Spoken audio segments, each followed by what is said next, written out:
ஒரு 2 நாள் நம்ம போகர் சித்தாந்த சபை சொல்லக்கூடிய விஷயத்தை அப்படியே உள்வாங்கி நீங்க ஒத்துழைப்பு தர தயார் அப்படின்னா 2 நாள் போதும்.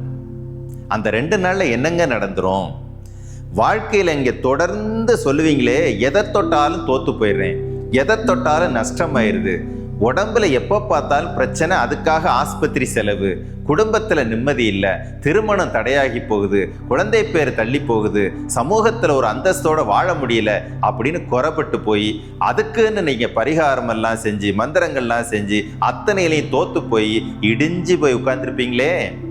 உங்களுக்காக அந்த நிலைமையை ரொம்ப சாதாரணமாக மூல பரம்பொருள் என்றும் மூஷிக வாகனன் என்றும் ஆதி பிரம்மம் என்றும் ஆதி சேஷன் என்றும் சித்தர்கள் கொண்டாடிய ஒருத்தனை நீங்க கையில் எடுத்தீங்கன்னா, அவனை பயன்படுத்தக்கூடிய தந்திரமும் மந்திரமும் ரகசியமும் தெரிஞ்சிருச்சு அப்படின்னா உங்க வாழ்க்கையில அதிசயம் இல்லை பேரதிசயம் நடக்கிறத உங்களால உணர முடியும். 2 நாள் செலவு பண்ண ரெடியா?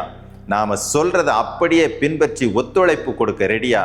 உங்க வாழ்க்கையில அதிசயம் பண்ண முடியும். தனஞ்சய தந்திரா, நல்ல வாய்ப்பை பயன்படுத்திக்கோங்க. உங்க வாழ்க்கையை உங்களுக்கு பிடிச்ச மாதிரி வாழுங்க.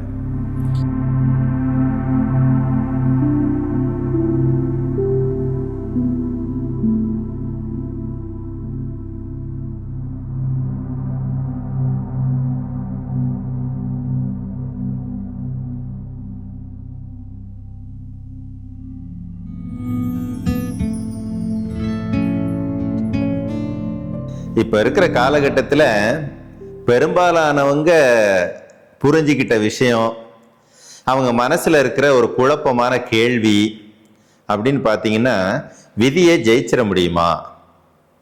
ஒரு சிலர் விதியை ஜெயிக்க முடியும்னு சொல்றாங்க, விதியை மதியால ஜெயிக்க முடியும்னு சொல்றாங்க.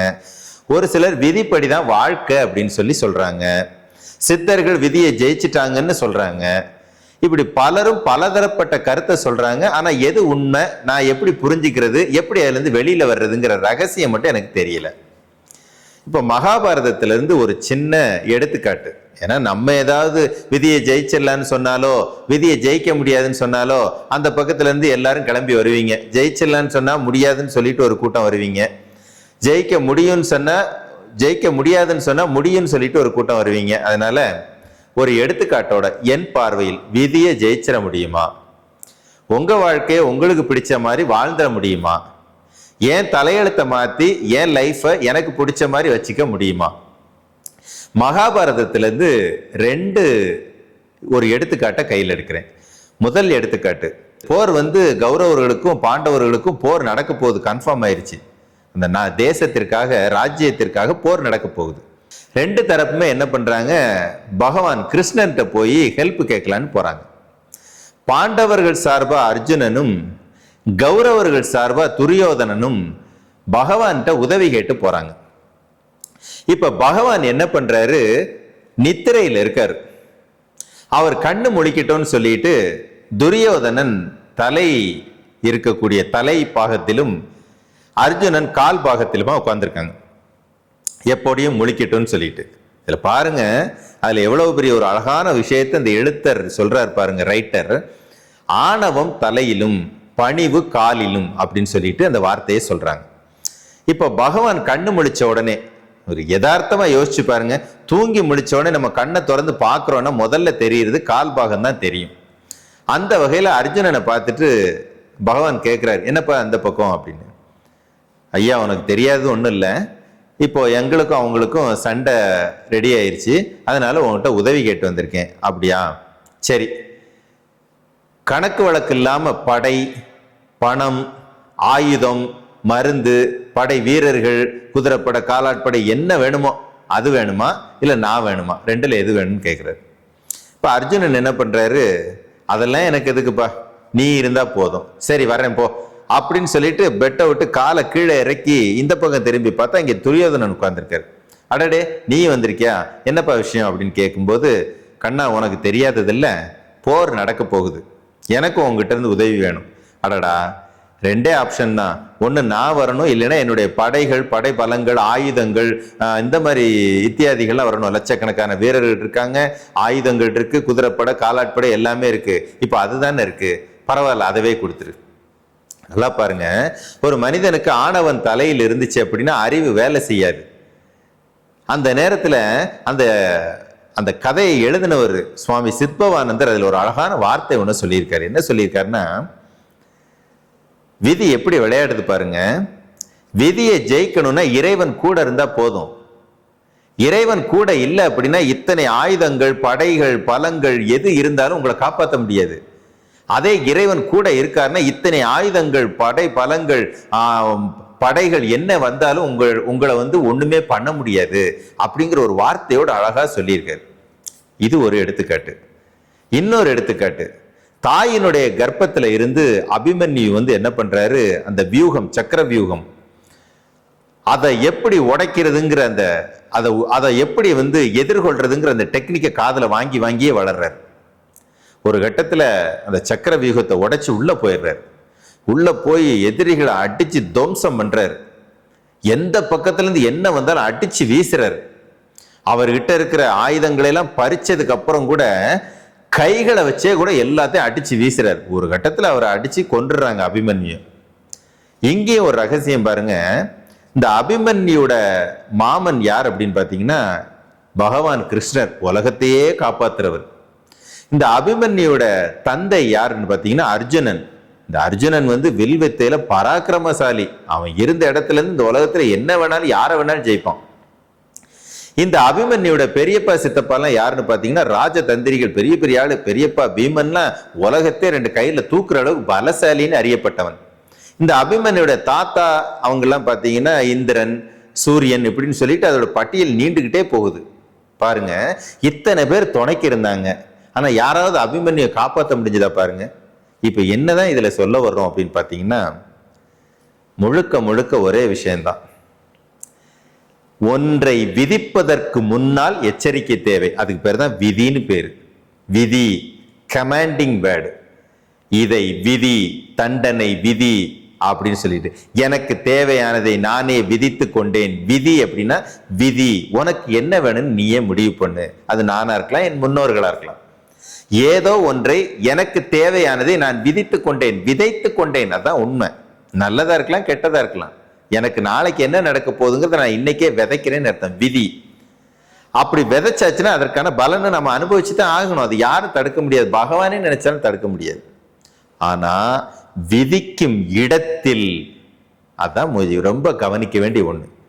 விதிக்கக்கூடிய இடத்தில் நம்ம கிட்ட எச்சரிக்கை இருந்துச்சு அப்படின்னா, பகவானை நம்ம கூட வச்சிக்கிறதுக்கு தெரிஞ்சதுன்னா, வெறும் பகவானை தரிசனம் பார்க்கறதுல பிரயோஜனம் இல்லை. பகவானை நம்ம கூட வச்சிக்க தெரிஞ்சதுன்னா, பகவானுடைய அருளை நம்ம கூட வச்சிக்க தெரிஞ்சதுன்னா, இப்ப விதி மாறும். இதுதான் ஆச்சரியம்.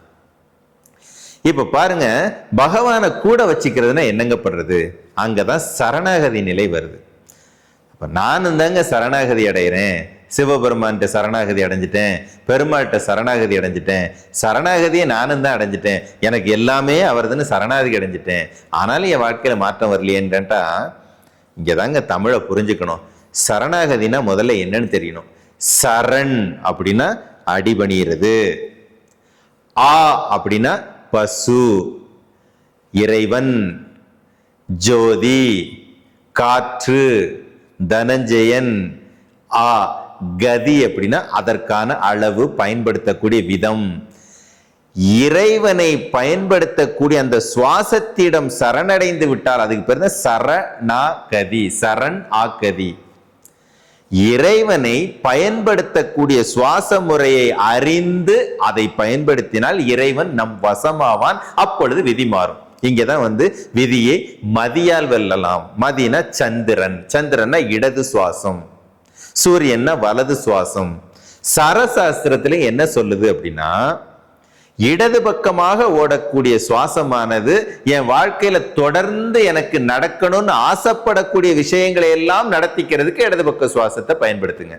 நகை வாங்கணும், இடம் வாங்கணும், திருமணம், மங்களமான காரியங்கள், இந்த மாதிரி விஷயம் எல்லாம் என் வாழ்க்கையில தொடர்ந்து நான் பார்க்க வேண்டிய விஷயம் அப்படின்னா, அந்த மாதிரியான விஷயங்களுக்கான முன்னெடுப்பு நடக்கும் போது இடது பக்கமா சுவாசம் ஓடணுங்கிறது சரசாஸ்திர விதி. தொடர்ந்து தொடர்ந்து அப்படிங்கிற வார்த்தையில ஆயுள்னு சேர்ந்துக்குது. ஆயுள்ங்கிறது ஒரு குறிப்பிட்ட காலத்தோட முடியறது இல்லை, தொடர்ந்து என்னுடைய ஆயுள் நீண்டு கொண்டே இருக்கணும். அப்பவும் பாருங்க, இடது பக்க சுவாசத்தை எடுக்க வேண்டியதா இருக்கு. அப்ப அங்கதான் சூத்திரத்தையும் தெரிஞ்சுக்க வேண்டியதா இருக்கு. நீ விதித்ததை மாத்த முடியும் அப்படின்னா அது மதியால மட்டும்தான். எது? இடது பக்க சுவாசத்தால மட்டும்தான். அது எப்படிங்க இடது பக்கத்துல சுவாசம் பண்ணா நிலம் வாங்கிட முடியும், பணம் வாங்கிட முடியும், தொடர்ந்து மங்களகரமான விஷயத்தை பாத்திர முடியும்னு தான் சொல்றீங்க. ஆயுளையும் நீட்ட முடியுமா? அங்க பயன்படுத்துற ரகசியம் தெரிஞ்சா, அதை பயன்படுத்துற ரகசியம் தெரிஞ்சா அதுக்கு பேர் தான் சரணாகதி. அந்த சரணாகதி சுவாசம் தெரிஞ்சிருச்சு அப்படின்னா ஆயுளை மட்டுமல்ல விதியையே ஜெயிக்க முடியும். ஏன்னா சரணாகதி சுவாச முறை தெரியும் பொழுது இறைவன் நமக்கு தரிசனமாக வருவதில்லை, இறைவன் நம்ம கூடவே வர ஆரம்பிக்கிறார். இறைவனை கூட வச்சதுக்கு அப்புறம் விதி வேலை செய்யுமா? யோசிச்சு பாருங்க.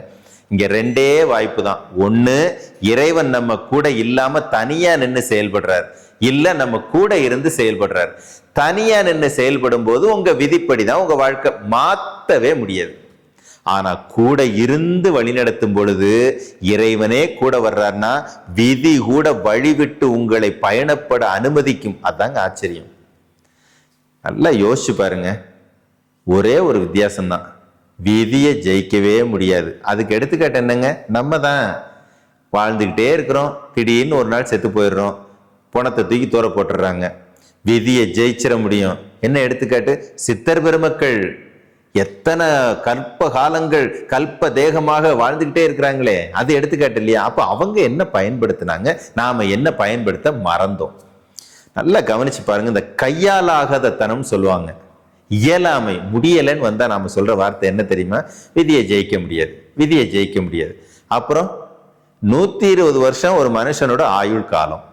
நம்ம 120 வாழ்றது இல்லை, 80, 70, 90, 100, 60 செத்து போயிடுறோம். ஆனா பிறந்தா ஒரு நாள் சாகணுங்கிறதா விதி. எங்கேயாவது சித்தர்கள் இறந்ததை கேட்டிருக்கீங்களான்னு பாருங்க.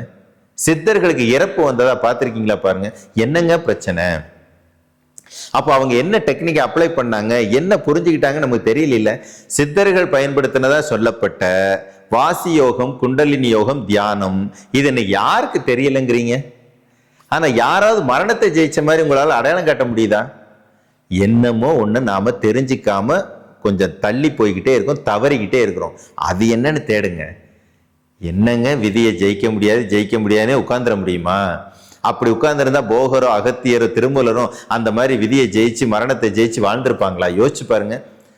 கொஞ்சம் மனசை அமைதிப்படுத்தி, அவங்க எதையோ ஒரு டெக்னிக்கை பிடிச்சிருக்காங்க, அது என்னன்னு தெரியாம இருக்கு, அமைதியா தேடி பாருங்க. வழக்கமா போற ரூட்ல இருந்து கொஞ்சம் மாறி யோசிச்சு பாருங்க. விதியை ஜெயிக்கிறதுலாம் ரொம்ப ஈஸிங்க. நம்ம முன்னோர்கள், நம்ம தாத்தா பாட்டின்னு சொல்லக்கூடிய போகர், அகத்திய, திருமூலர் மாதிரி நம்ம தாத்தா நமக்கு சப்போர்ட் பண்ணாம விட்டுருவாங்களா? நீங்க சரணாகதிக்கு போகலைங்கிறது மட்டும்தாங்க உண்மை. நீங்க அதுக்கு போயிருந்தீங்கன்னா அது எப்படிங்க ஜெயிக்காம இருக்க முடியும்? அப்போ உங்களுக்கு ஒண்ணு தோணலாம், அது எனக்கு தெரியல, அது எங்க இருக்குன்னு தெரியல. ட்ரை பண்ணி பார்க்கணும்.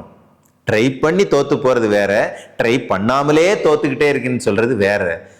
இன்னும் ஒரு சிலர் நம்மளை பார்த்து தமாசா சிரிக்கலாம், இது என்ன சாத்தியப்படுற விஷயம், அவங்க கிடைக்கிற பைத்தியக்காரன். எந்த முயற்சியுமே எடுக்காம இருக்கக்கூடிய பைத்தியங்களை விட முயற்சியை எடுத்துட்டு தோத்து போறது ஒண்ணு தப்பு இல்லை இல்லையா?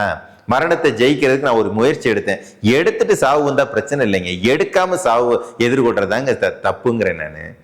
ஒரு முயற்சி எடுத்து பாருங்க. விதியை ஜெயிக்கிறதுலாம் ரொம்ப சாதாரணம். ஏன்னா நம்ம முன்னோர்கள்னு சொல்லக்கூடிய சித்தர்களோட ஜீன்ல வந்தவங்க. எப்பயாவது முயற்சி எடுத்தீங்கன்னா அந்த ஜீன் திரும்ப வேலை செய்யும், வழி பிறக்கும். விதியை ஜெயிக்கிறதெல்லாம் சாதாரணம். இறைவனை தரிசனம் பார்க்கணும்னு நினைக்காதீங்க, இறைவனை அனுபவிக்கணும்னு நினைங்க. விதி விலகி வழிவிடும். குருவே சரணம்.